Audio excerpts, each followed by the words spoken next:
Music by Tinku Tufan.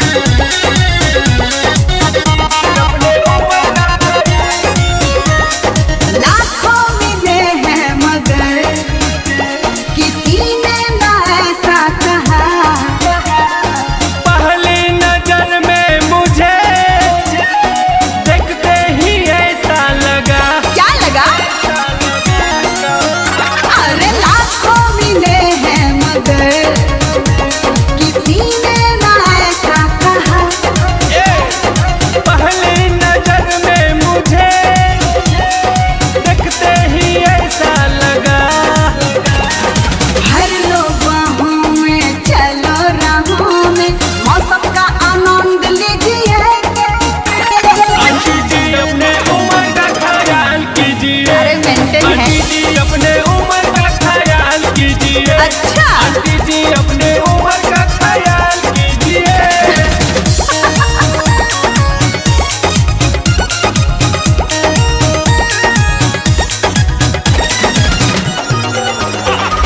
चढ़ती उम्र है मेरे, मजा ले लो सस्ती में।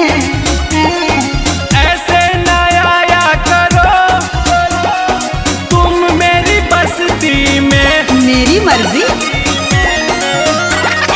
चढ़ती उम्र है मेरी, मजा ले लो सस्ती में। ऐसे ना आया करो तुम मेरी बस्ती में। कहाँ जाऊँ जी कैसे ना हूँ जी, ऋतिक छोटे न बवाल कीजिए। आंटी जी अपने उम्र का ख्याल कीजिए। अरे मेंटेन है। आंटी जी अपने उम्र का ख्याल कीजिए। अच्छा आंटी जी अपने उम्र का ख्याल कीजिए। नए नए लड़के मेरे आगे पीछे डोलते हैं, रोज प्रपोजल में आई लव यू बोलते हैं। नए नए लड़के मेरे आगे पीछे डोलते हैं, रोज प्रपोजल में आई लव यू बोलते हैं। कहते हैं मेरा देखभाल कीजिए। आंटी जी अपने उम्र का ख्याल कीजिए। आंटी जी अपने उम्र का ख्याल कीजिए। अच्छा आंटी जी अपने उम्र का ख्याल कीजिए। आंटी जी अपने उम्र का ख्याल कीजिए।